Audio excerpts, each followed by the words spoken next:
Hi, I'm Mike McKenzie, Associate Professor of Philosophy and Religion here at Keuka College in Western New York. I'm speaking to you from Norton Chapel on the campus of Keuka College, which itself is a marvel of architectural diversity.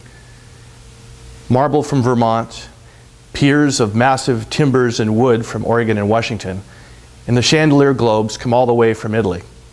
But even that kind of diversity can't hold a candle to the kind of religious diversity that took place right here, Western New York, 150 years ago. This is the Finger Lakes region in Western New York, a land of beautiful lakes, gentle rolling hills, broad valleys, and small rivers and creeks. Located south of Interstate 90, between Syracuse in the east and Jamestown in the west, this picturesque region is now a quiet place of vineyards, pastures, and small farms, interspersed with the natural beauty of woods, streams, and of course the lakes. Keuka Lake is one of the most striking of all the Finger Lakes, with its unique Y shape earning it the early name Crooked Lake. It is lined with both summer cottages and year-round homes and is clearly one of the natural jewels of this entire area.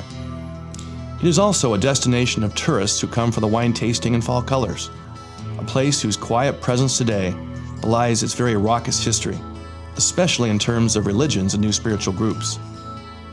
For believe it or not, there was a time in which this now quiet region was a hotbed of religious and spiritual activity, a place where new religions and faiths started almost overnight, some to die out very quickly, but others to spread their influence to the far corners of the globe. A mysterious but charismatic woman from Rhode Island, bringing her simple gospel of love to a small but determined band of followers. A young man whose alleged visions started a faith whose members now number in the millions.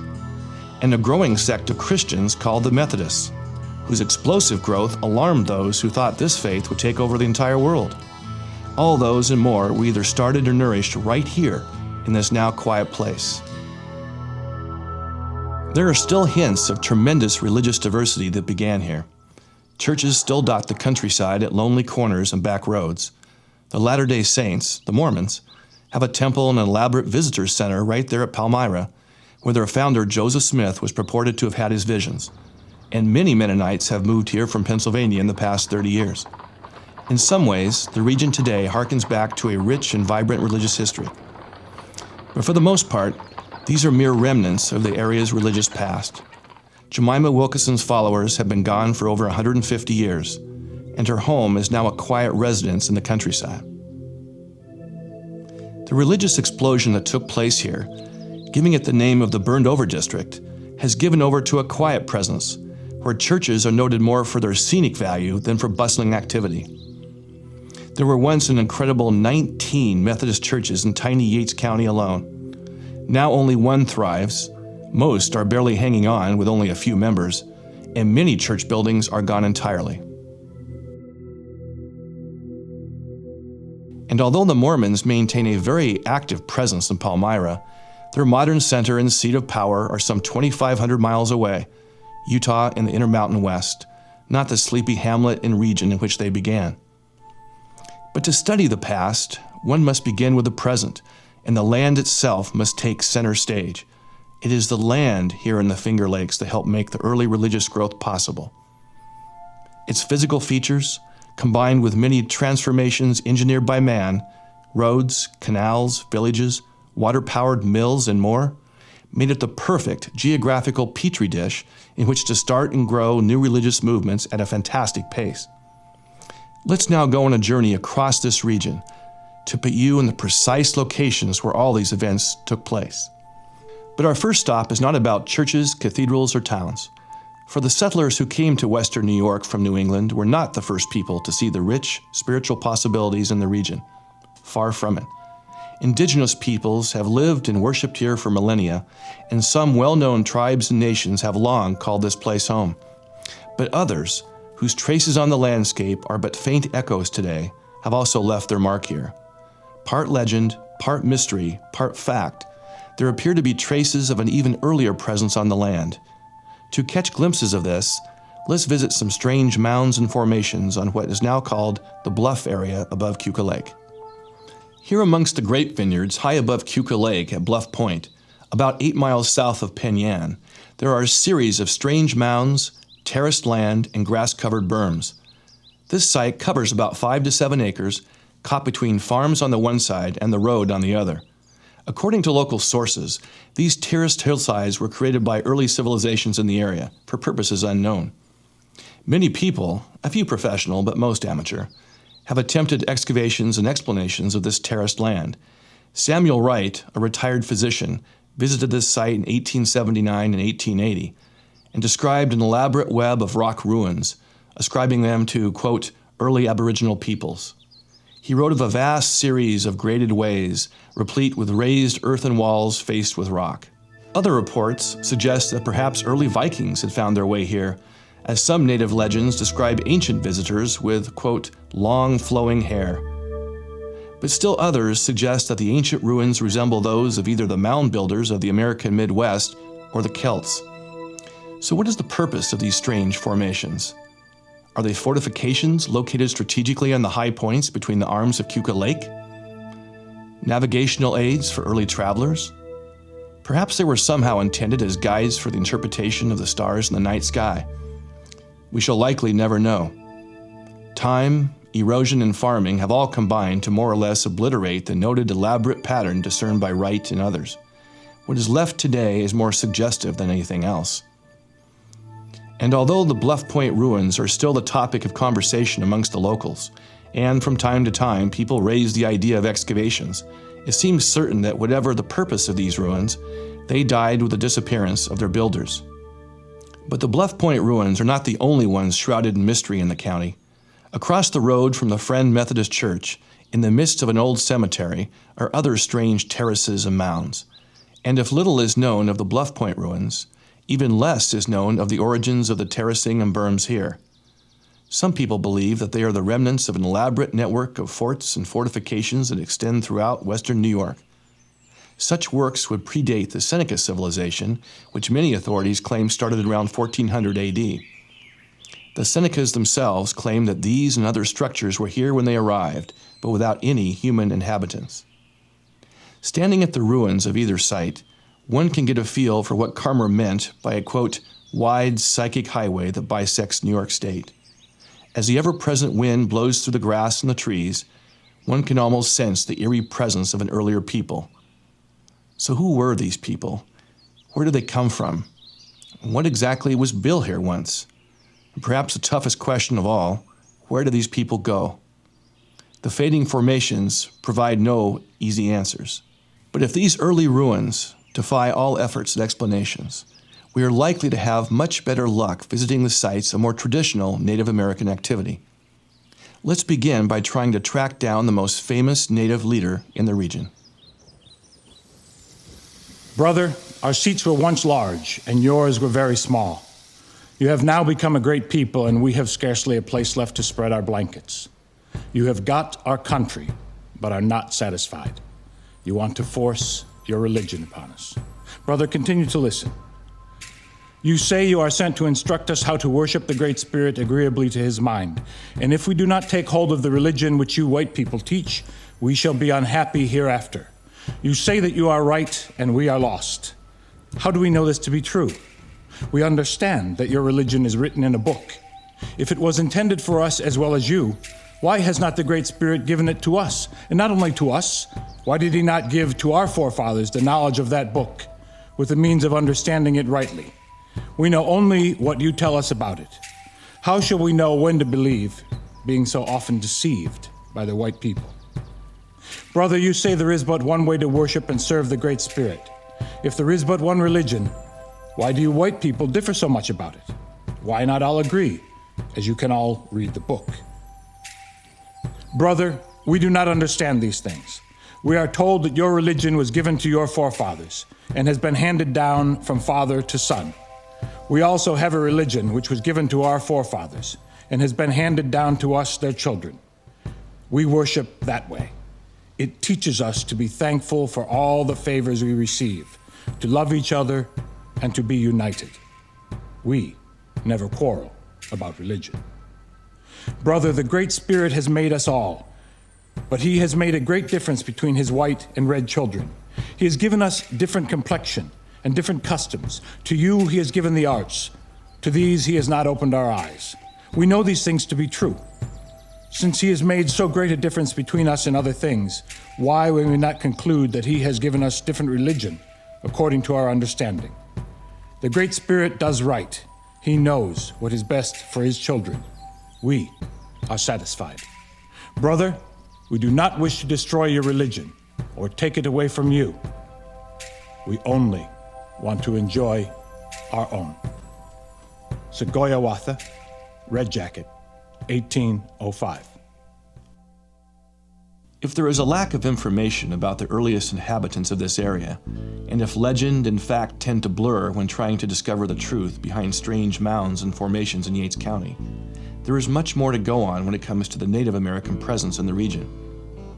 Many local names have indigenous language roots, such as Canandaigua, Cayuga, and Seneca, and even Keuka is allegedly Iroquois for canoe landing. Certainly one of the most famous natives of this region was Red Jacket, whose native name was Segoyawatha, a Seneca chief and orator who lived from about 1750 to 1830. Although historians are unsure of his exact place of birth, some argue that he was born on Basswood Creek near Branchport, the site of his mother's home. Certainly he spent much of his youth there, and his mother's grave is marked at that exact spot. The Native American presence around Branchport and Keuka College is profound, and we're here at the grave of Red Jacket's mother. And as you can see from behind me, this was dedicated in 1933 by a people who really understood the Native way of life. But the religiosity of this area goes way beyond what's here in the pioneers and early settlers. Red Jacket was an important figure even during his lifetime.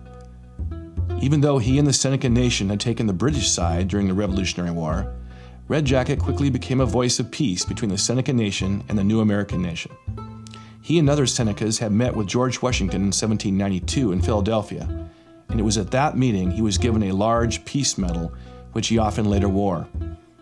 He got his name Red Jacket from his habit of wearing various red coats the British had given him. But Segoyawatha was not the only important native in this region. At the northern edge of Yates County, right where it borders Ontario County along Seneca Lake, a low, grassy mound rises unobtrusively to the west of the highway. At the side of the mound is one of the traditional blue and gold historical markers used by the state of New York. Today, traffic whizzes by. The site is right on the Seneca Lake wine trail, with most drivers unaware that they are passing the site of an ancient native village and the burial ground of another local chief. Locals call this area Cusson, the heavily anglicized name for the old village that once existed here. Local beaches, a development, a road, and a creek all share this name. The village was located where Cusson Creek enters Seneca Lake, and in the earliest days of white exploration, villagers reportedly provided native guides for followers of Jemima Wilkinson. Tragically, this native settlement was destroyed by the William Sullivan expedition in September of 1779. Here, natives could enjoy the excellent hunting in the creek bottoms and the fishing at the base of the falls not far up from the creek's mouth. The location also provided them with an excellent harbor on Seneca Lake, giving them access to large parts of the Finger Lakes region by canoe. Today, besides the name, the only remnant of native presence is the mound of earth immediately to the west of the highway. This marks the grave of Tesmoines, the Cayuga chief buried here around 1770. According to historians, there are also a few non-natives buried here, but no markers remain today. All that's left is a metal sign which is impossible to read at highway speeds and goes largely unnoticed by busy travelers. In his invaluable 2-volume history of Yates County, Stafford Cleveland estimated that the total native population in its heyday in Yates County was only between 500 and 1,000. The county's location was in between the traditional home areas of the Six Nations, and the indigenous peoples mainly used the local region as a transportation corridor. Cleveland mentions native graveyards near Vine Valley, along Seneca Lake, and along the outlet stream between Penn Yan and Dresden.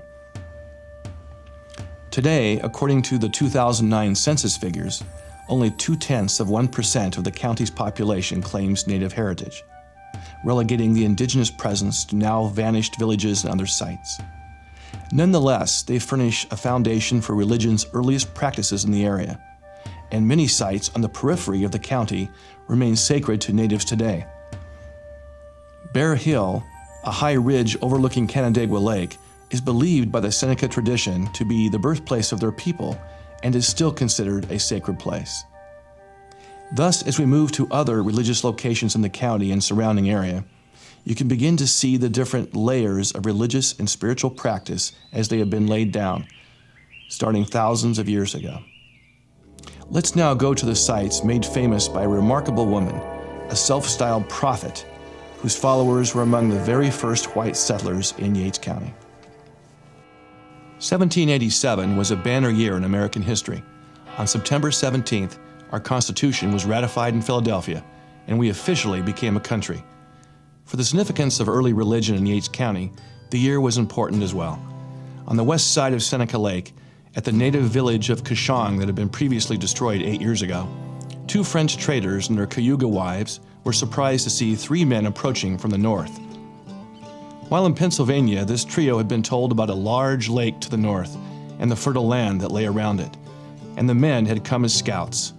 Not scouts for some large land baron wanting to increase his holdings, nor scouts for yet another military campaign, but the vanguard of a remarkable religious leader, a charismatic woman seeking a new home for herself and her growing group of followers. The trio had been sent by one Jemima Wilkeson, the leader of the Universal Friends Society. Wilkeson was a former Quaker, born in Rhode Island around 1765, and heavily influenced by the personal religion of not only the Quakers, but the New Light Methodists. She had been preaching and traveling throughout New England for many years, and her following had grown to around 300 people.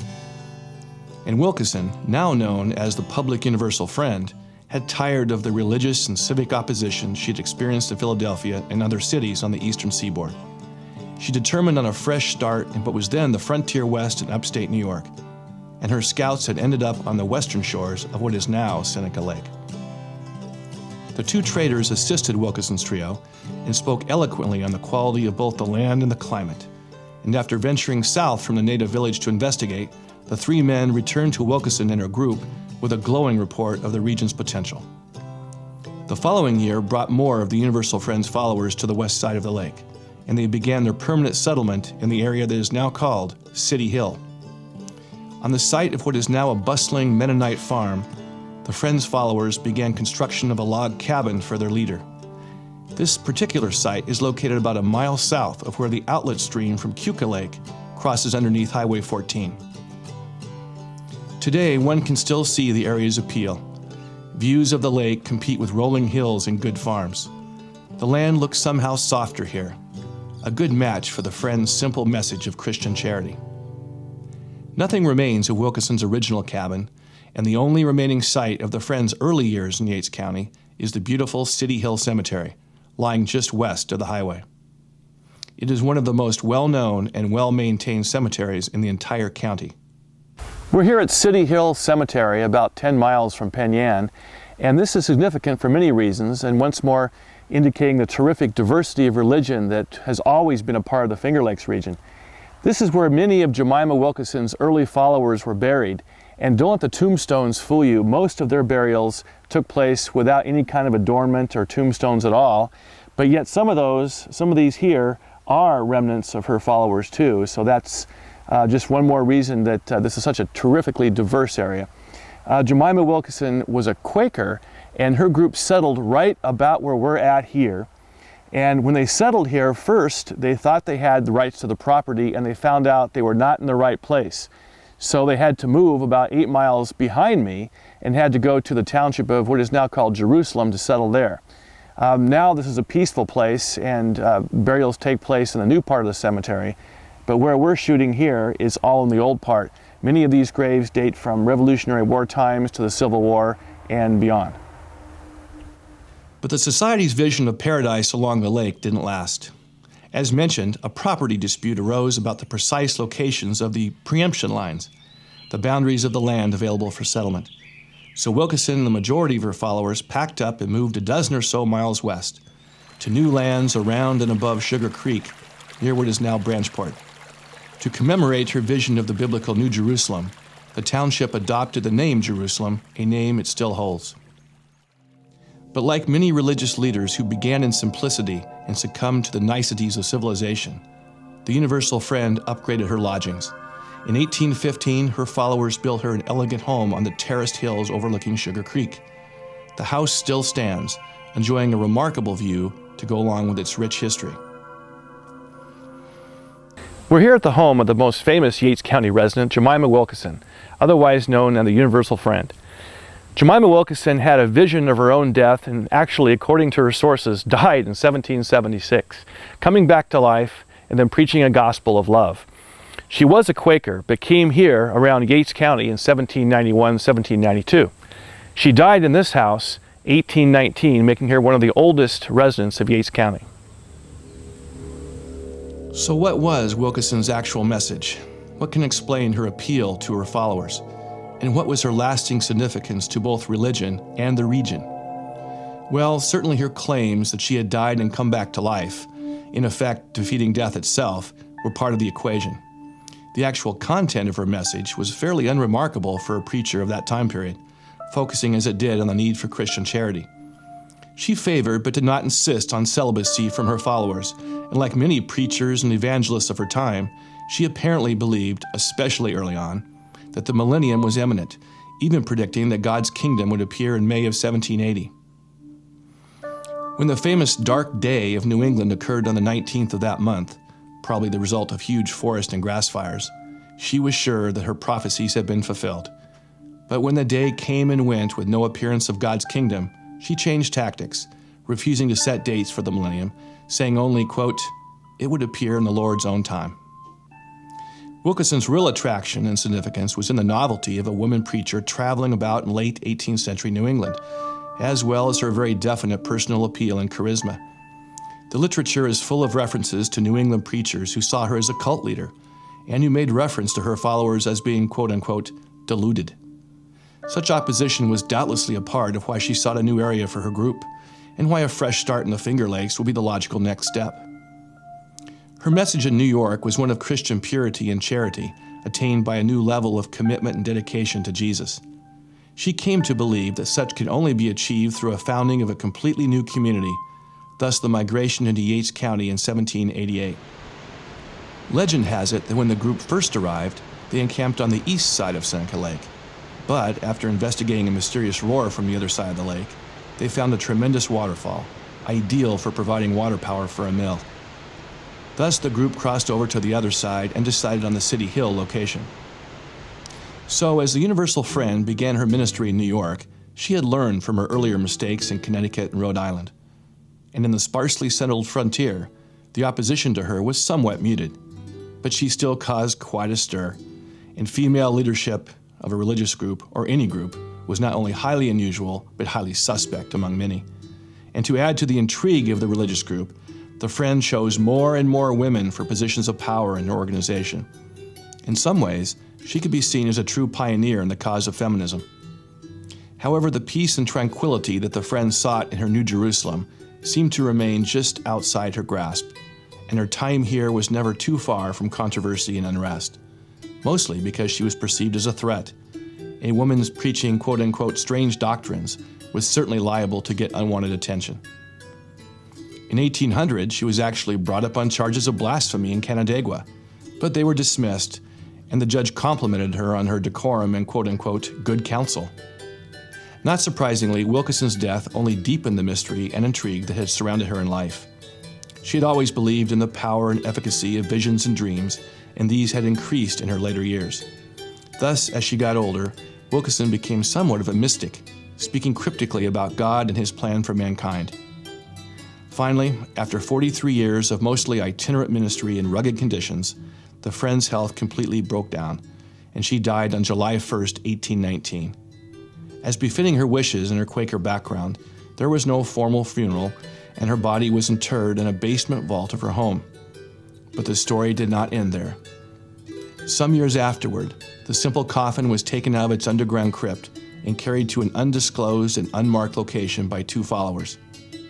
Tradition has it that this secret location has been handed down to the oldest child of the families of the men who buried her. In Penn Yan and the surrounding area, you can still talk to people who claim to know the precise location of the burial. Thus, in death as in life, mystery shrouds the woman. Whether called Jemima Wilkeson or the public Universal Friend, defying all attempts at easy explanations.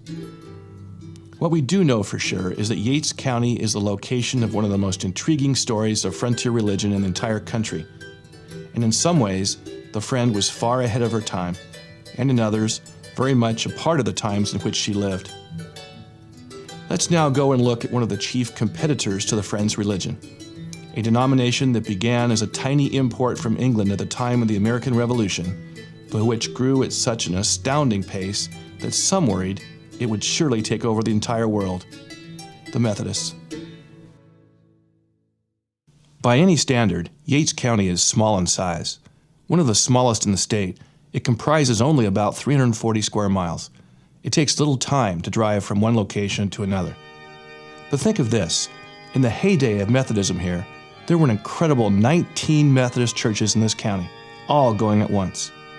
And their uniformity of coverage was impressive. No matter where people lived in Yates County, they were never more than a 30-minute buggy ride from the nearest Methodist church. The early Methodist philosophy of church growth was simple: go to the people. Instead of building elaborate church buildings only in population centers, church planters focused on building smaller, simpler buildings in rural and semi-rural locations. In this period, it was not unusual for settlers to have as their first visitor the famous Methodist circuit rider. The idea of the circuit rider was initiated by John Wesley, the founder of Methodism, but perfected by the man who put American Methodism on the map, Francis Asbury. Asbury envisioned a traveling army of ministers, unencumbered by being tied to wealth or place. After arriving in America in 1771, Asbury practiced what he preached, and reportedly traveled over 200,000 miles in his lifetime, all by horse or on foot. No matter how you measure it, his methods were a huge success. How successful? Well, in 1776, only 2.5% of all religious Americans were Methodist. But by 1850, 34% were. In other words, in less than 75 years, Methodism went from a tiny sect to the largest religious group in the country by far. No group has come close to matching that incredible growth rate, then or since. Yates County was in fact ground zero in this Methodist earthquake, and you can still see some fantastic examples of churches built in the early days of the faith. Take the Starkey Methodist Church, for example. Located on the east side of the county, not far from Seneca Lake, it is a perfect representation of the early Methodist church. Built in 1822, the building is a simple wood design with a churchyard in the back. This church has the distinction of being the oldest church building in Yates County. In the archived records of a nearby store, a clerk wrote down these items that were sold to complete the church in the early summer of 1822. 10 pounds nails, 1 pint turpentine, and 1 quart of whiskey for the workers on the church. If the congregation was comprised of teetotalers, they apparently looked the other way on this time. The Yatesville Methodist Church, located approximately 6 miles north of Branchport, is another striking example of the simple construction that marks the early Methodist church. Built in 1837, this building is known for its beautiful stained glass, made even more striking due to its interior simplicity. Like Starkey, it is of simple wooden design and close to its own graveyard. Many of the leading families, in fact, who started this church are buried right here, including the Strikers and the Comstocks. The custom of the churchyard, where small graveyards are located adjacent to the church, is a sure indicator of the older church. Interestingly, in 1904, the first movie to be shown in this part of the county was shown right here, although the title and the audience's reaction have long been lost to history. But like most Methodist churches, hard times have fallen on the Yatesville Church, and membership has fallen off dramatically. Today, it is difficult just to maintain the building and pay the utility bills. Yatesville hangs on by putting on its famous church suppers as fundraisers, but it's questionable whether even these successes can keep it going much longer. What do you envision as far as the future? I mean, how are these little churches going to survive like yours that mostly older people? That's going to be a big question, I think, because the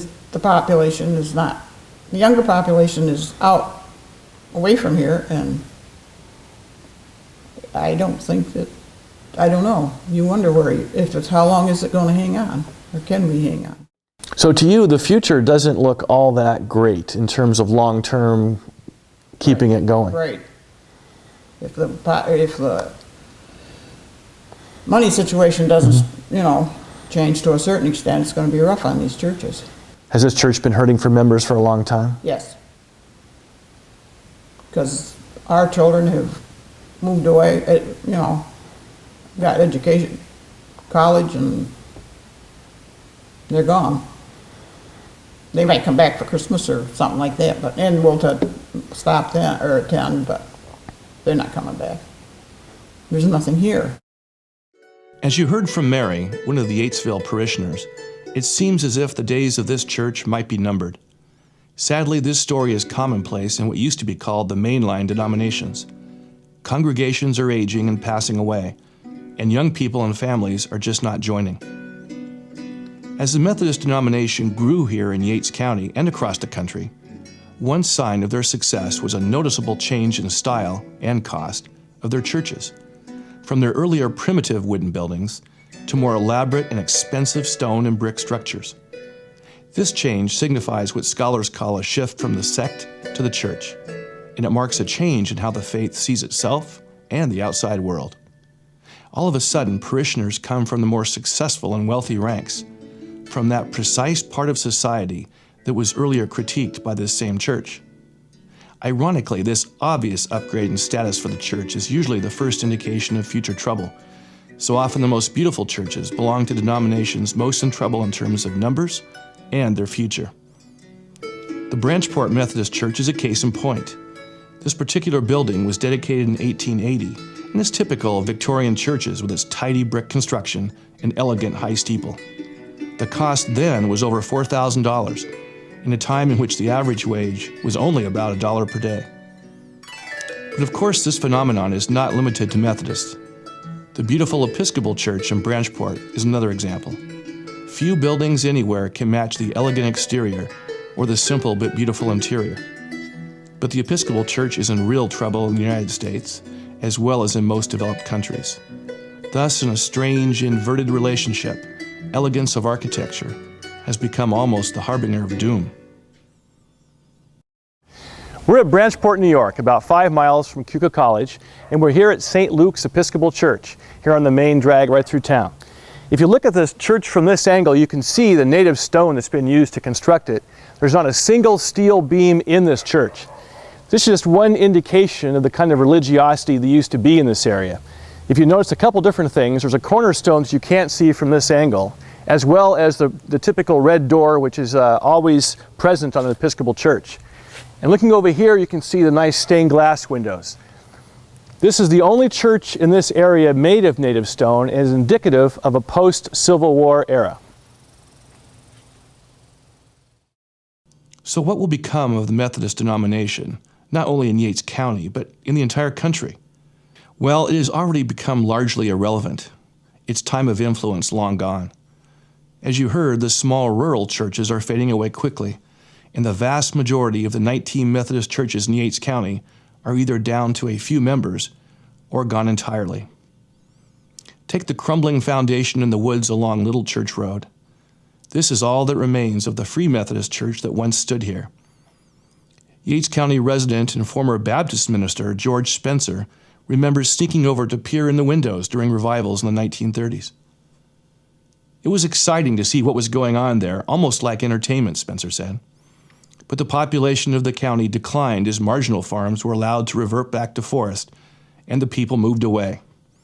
Today, out of the 19 Methodist churches in their heyday, 6 are completely gone, their buildings destroyed or recycled, only a memory now. 8 more still stand, but are down to a dozen or fewer attendees on Sundays, and only 2 to 3 churches still operate more or less as regular churches. What a far cry from the time in which Wesley and Asbury's legions swept the land. Such drastic decline follows the national pattern. According to a religious survey in March of 2009, the number of self-reported Methodists went from 14 million in 2001 to just over 11 million in 2008, a drop of nearly 20%. And the news is even worse when it comes to actual members. with a current total in the United States of less than 8 million. But at some level, these churches in the county are not really about statistics. They're about people like Mary Schroeder, who come together to talk about the important things in life, to talk about the latest news and gossip, while the smells of a good chicken dinner spread over everyone. These churches also serve as time machines in the landscape. If we take the time to look, they speak of an earlier time, the famous 3-mile-an-hour world of Thomas Jefferson in early America, a time in which the vast army of circuit riders wore the roads down looking for converts, a time long past.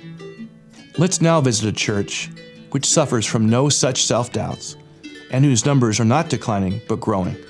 If Methodism represents an older person whose time of growth is long past, this group is still in the vigor of its life.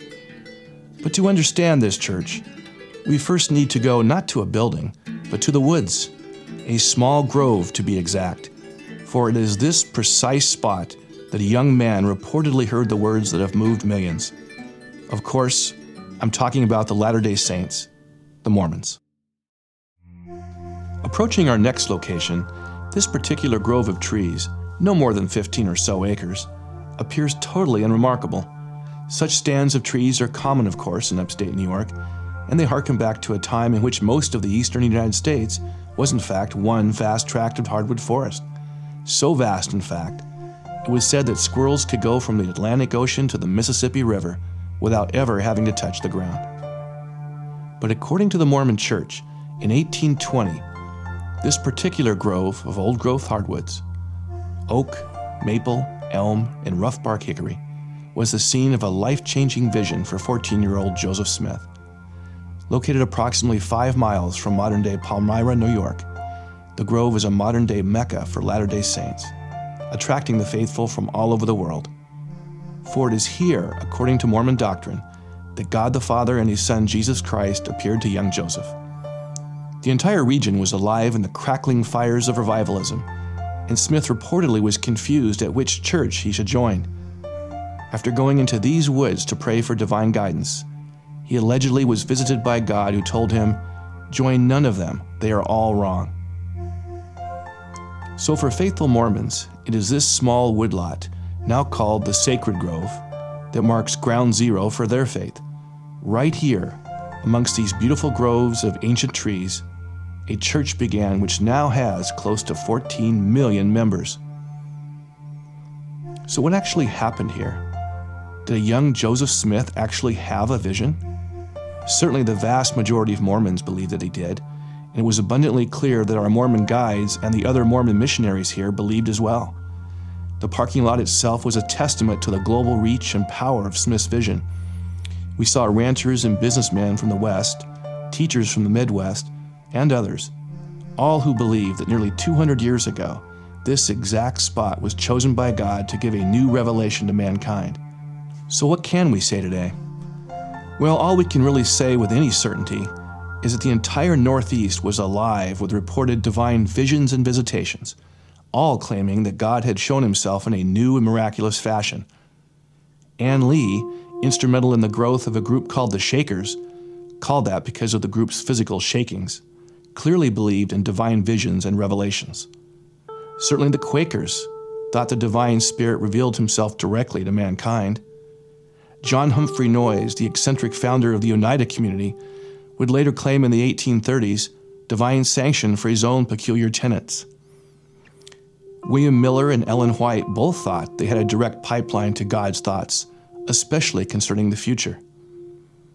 And both Methodists and Baptists had a well-established history, since 1801 at least, of revivals that spawned strange self-proclaimed prophets and seers. And of course, our own public universal friend came to depend on such visions almost entirely in her own ministry. So Smith's claims, although novel in their specificity, are certainly part of a larger regional phenomenon. What is unique about this experience is that the faith that started spread far beyond the vast forests of New York State to encompass a religious empire that stretches across the entire world. But what now for the young Joseph? This log home is a faithful, if recent, reproduction of the first dwelling of the Smith family in New York, the original being constructed from 1818 through 1819. Like the grove in which Smith reportedly had his vision, this site is also painstakingly maintained by the faithful. Also like the grove, this specific spot is honored for what supposedly took place right here. In 1823, sometime during the night of September 21st, the angel Moroni appeared to Smith in the upstairs bedroom. The angel told Smith where to find mysterious golden plates in nearby Hill Cumorah. It is these plates which will later be the basis for the Book of Mormon. Regardless of whether there was any angelic visitation here, this home has been constructed with authenticity in mind, and it does look in large part like many such cabins would have looked in the early part of the 19th century. As you can see, with its fair number of interior furnishings, even the cabin's simplicity is more finished than the natural setting of the grove, letting us know that Mormonism is starting to enter a new phase, one in which it will come to resemble the established churches it once opposed. Like the hippies of the 1960s, who later went on to become corporate bigwigs and leaders, it's a reminder that no social organization, no matter how well-intentioned, can be the upstart sect forever. The Smiths, in fact, were in the log home for only a short time, from 1819 to 1822, when they began construction on a well-appointed frame house, according to Mormon guides, about, quote, 85% original. The grove, log cabin, and frame house are telling symbols for what Mormonism, and any other religion, goes through. Smith's alleged vision in the grove represents frontier religion in its most primal and raw, intensely personal, direct, and in opposition to other faiths and creeds. At the time of his purported vision, there really is no Mormon church yet, no formal religion, just a young boy facing primal nature and experiencing the divine in the same primal manner. The cabin represents the intermediate step between sect and church. Smith starts to tell others about his experience, gathering like-minded people around him and refining his story. The frame house, on the other hand, represents Mormonism as becoming part of the religious establishment.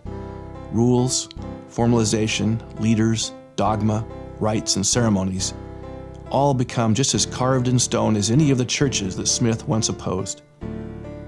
But Smith still needed to get the word out to a larger audience. He had to take the raw elements of the vision and the plates and make it understandable to outsiders. To do that, he founded the beginnings of an organization, a circle of friends and acquaintances that would form the nucleus of a formal church. And it was right here on April 6, 1830, at the Whitmere Farm near Waterloo, New York, where the Church of Latter-day Saints was officially organized. It was also here that, according to Mormons, Smith and Oliver Cowdery translated the golden plates into the Book of Mormon. I'm Elder Hamblin with the Church of Jesus Christ of Latter-day Saints. We'd like to welcome you to the Whitmere today. The Whitmere Farm is very important in our church history. This is where the church was organized on April 6, 1830. In early 1829, there had been a lot of persecution happening down in Harmony and Palmyra, and the prophet Joseph Smith needed another place to be able to finish his the Book of Mormon translations. This is where we had an opportunity. He had an opportunity to come here with the Whitmere family, invited him here to finish the last 143 pages of that needed to be finished of the Book of Mormon, which represents First Nephi through Words of Mormon. Here he was able to get away from the persecution, and when the manuscript was done in the end of June 1829, they were able to have the whole manuscript finished, pull all the family and friends together, read it, and be able to get it to publication at the Book of Mormon publication site in Palmyra. It was on March 26th that the Book of Mormon had been finished being published in 1830. And 11 days later, right here is where the church was organized, on April 6th. It would of course be false to claim that the Mormon Church enjoyed smooth sailing from then on. Smith himself was shot and killed in Illinois in 1844, and the church was persecuted in the Midwest, which drove it to find its own home in the frontier West, declared in 1847 to be Salt Lake City by Smith's successor, Brigham Young. But the faith grew rapidly, and at times exponentially, and by 2009, global church membership was nearly 14 million. These numbers easily make the Mormon faith the most successful and recognizable religious export from New York State. Quite a change from its humble beginnings in a lonely grove of trees. Now let's move from a religious export to an import. In more than one way, the soil of Yates County has been friendly to our next religion. Unlike the Latter-day Saints, this group does not attempt to proselytize. And in fact, it tries to keep a low profile, although its 19th century habits make it easily the most recognizable local faith. We're talking, of course, about the Mennonites. This group is almost always the first thing that visitors to the Finger Lakes comment on. With their distinctive clothing and especially their distinctive modes of transportation, the Mennonites are easy to spot in the country roads of Yates County. Every Sunday, most local roads are crowded with buggies full of Mennonite families winding their way to church. And it's common to see the children on bicycles following their parents to the local services. But the Mennonite presence is of course not limited to the rural areas. Many Penyam businesses have built hitching rails and even stalls for the group's horses, to be used while the owners are inside conducting business. Mennonites are hardworking and frugal and have become a valued part of the Yates County community. But it's in the outlying areas in which one is most likely to encounter Mennonites. Most earn their living by either farming the land or by engaging in crafts such as carpentry or woodworking. In addition to farming, many Mennonites engage in agriculturally related businesses such as nurseries or selling farm goods. Many such businesses stand out due to their blending of their religious beliefs and work. Mennonite schools are also common and easy to spot as one drives in the county and the surrounding regions. Because most Mennonites get around by horse, bicycle, or foot, schools are located fairly close together, and usually the buildings are quite small. Their simple design carries over from school to school. One room is used for instruction, outhouses stand in for the bathrooms, and the inevitable water pump stands out front. Mennonite education focuses on the basics. The tried and true reading, writing, and arithmetic are still the main objects of their schooling, and it's rare to see most Mennonites attend school beyond the high school level. But the Mennonite faith is hardly monolithic, and even the horse and buggy Mennonites have found ways to express their individuality. Many of them decorate their buggies with very modern attachments such as trick lighting or even fuzzy dice. Given their quiet demeanor and obvious love for the good soil that Yates County can offer, it is somewhat surprising to know that Mennonites came here fairly recently, in 1974. The current population is around 1,000 Old Order Mennonites, comprising over half the state's entire population. The religion gets its name from one Menno Simons, a Dutch priest who became a leader in the Anabaptist movement in the 1500s. The Anabaptists were so called because of their belief that only believing adults should be baptized. Hence, they insisted on believers being baptized again, even if they had been baptized as an infant. There can be little doubt that the group has been well accepted in this region. The Mennonites are an excellent example of a very visible group that nonetheless wants to shun the limelight. Everybody sees them, but few people outside the faith really know them. Thus, this group represents how the place that is Yates County can be a good fit for a religious tradition. As we wind down our visit to local religious sites, let's visit two more special places, with the first being one of the most famous religious sites in western New York. Like the Mennonite faith, this site harkens back to a simpler time. But unlike the Mennonites, this site speaks without a human voice. Garrett Chapel looks out of place in Yates County, no two ways about it. In the rural and simple culture of the Finger Lakes region, it looks like an elaborate jewel from another time and place. Constructed in 1931 by Paul and Evelyn Garrett to honor their son Charles, who had died 2 years previously from tuberculosis, the building is constructed in the sturdy style of the 6th century Normans. Intricate rockwork, multicolored flagstones, and ornate stained glass and design are all a part of what awaits the visitor who makes the short drive to Bluff Point. Located on the extreme south end of the bluff between the two arms of Keuka Lake, the chapel's uses and history are as diverse as any religious structure in the country. The building began its life as a memorial crypt for the Garrett's son, but soon after its construction, it became a place for quiet contemplation and meditation. Perched high above the lake, the chapel offers stunning views, and its beautifully landscaped grounds almost beg the visitor to rest and contemplate life. Before Keuka College built its own chapel in 1964, the building was used for various college ceremonies, and it is, not surprisingly, in high demand for weddings. According to caretaker David Early, the chapel hosts an average of 22 weddings per year, and nearly every summer weekend is booked far in advance. But when you look closer at the chapel in its ornate construction, the building itself speaks volumes to the kind of religion advocated by its benefactors.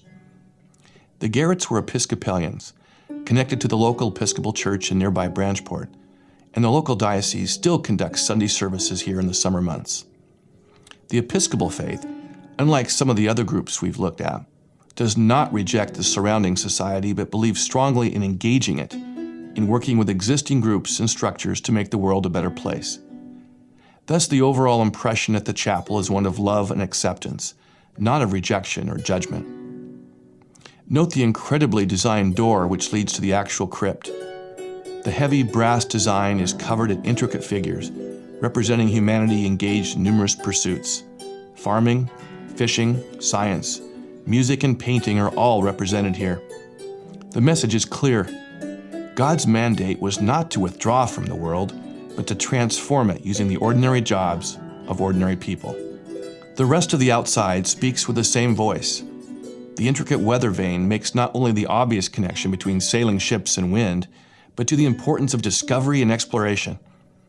It's also a reminder of Jack Garrett, who was a long ago sea captain in the family, a sailing master from a bygone era. The statue of a boy holding the globe symbolizes how youth might shape the world to make it a better place. The boy is embracing the world, not rejecting it. What a stark contrast between this ornate building's use as a crypt and the unmarked graves of both Jemima Wilkinson and many of her earlier followers. Not only does the chapel's complex architectural symbolism contrast sharply with the simplicity of the universal friend, but the entire building is an attempt to portray the goodness of life and its transformation by the Christian gospel. But it's inside the chapel that commands the most silence and awe, starting with the 3-inch thick oaken doors. The workmen deliberately left the outside of the doors roughly hewn, giving the impression of great strength, as if the doors were somehow still standing guard in the forest. There are 10 windows in the main chapel, all depicting scenes from the life of Christ, and shedding a beautiful ambient light below. One of the windows depicts a famous beatitude from the gospel, "Blessed be the pure in heart, for they shall see God." And maybe that's one of the strongest messages of the inside of Garrett Chapel. The building itself is a sermon that tries to portray the divine in wood, stone, and glass. But again, the biblical scenes depicted in the windows are not those of judgment, but of contemplation, possibility, and wonder. One's attention is also drawn to the altar in the background, and the room speaks to a majestic and sacred calm. As one enters the sanctuary, the room's design causes the visitor to slow down and to speak in the hushed tones of reverence. This is sacred space at its finest and most obvious. There can be no doubt that the vision behind this building wanted to portray God as both majestic and loving, a combination that is frankly difficult to pull off. In the end, the chapel's real and lasting beauty is of the solitary kind, one of nature and of silent contemplation. One cannot help but weigh the eternal questions of life and death, or good and evil. The family sarcophagi lie in a row, underneath stained glass windows depicting childhood literature. In the quiet of the chapel, it's also easy to think of the larger questions that involve the various religions themselves. The Garretts and their wine empire are both long gone from the Finger Lakes, and their dead son was the only direct male heir. And the Episcopal Church, the denomination that is most connected with the chapel, is declining rapidly in the United States. Symbolically, the quiet beauty and solitude of the chapel stands in for modern religion itself in the Finger Lakes. Its quiescence now is a far cry from its raucous and boisterous beginnings back in the early 1800s. At times, this change was gradual. Religions came and left as quietly as a gentle snowfall at twilight. After the death of the universal friend, her followers tried to keep her faith alive, but within a short half-century, they had all but disappeared. The Methodists, of course, lasted much longer, and their penchant for building ensured that their presence, well, their buildings anyway, would far outlast them. But even they are in sharp decline both in the Finger Lakes and nationwide, so their future also is uncertain at best. But sometimes change comes rapidly and abruptly, even in this quiet region. The famous Malt House in Penn Yan, a beautifully constructed stone building that was built in the 1840s, was demolished in March of 2011, right in the middle of filming this video project. The building was originally used to make malt from local grains, useful, of course, to make beer and other products. And it was situated at what you can call ground zero for this bustling industrial complex that once lined the outlet stream from Dresden to Penn Yan. The Crooked Lake Canal ran right nearby, and after the canal fell into disuse due to constant flooding and engineering problems, the railroad ran within a stone's throw of the old malt house. The building's location, in other words, was prime grade A real estate for that time period, situated as it was at the very head of the best transportation of the time. Railroad cars would load up the malt for shipment to breweries in Rochester, Buffalo, and beyond. After its career as a malt house, the building was purchased by a winery in the 1880s, then by a French liquor distributor in the early 20th century. But just like that, the building was gone.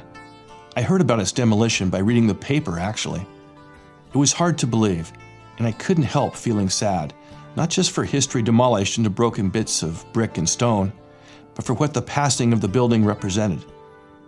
In a very real way, it encapsulated the entire problem of the rise and fall of religion here.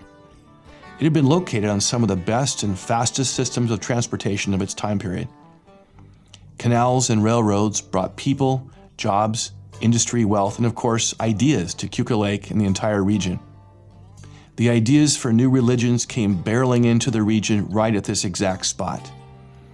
Irish and Italian laborers for the canal, then boatmen from all points of the country. Then the railroad came through, bringing still newer ideas and new people. But people and ideas can leave just as quickly as they came. If you lived by the rapid influx of ideas, you often died by them. The same canal boats that brought your religion in could bring in its successor the very next week. The railroads that brought the young and budding titans of industry into your town could take them away the next year. And so the old malt house is gone.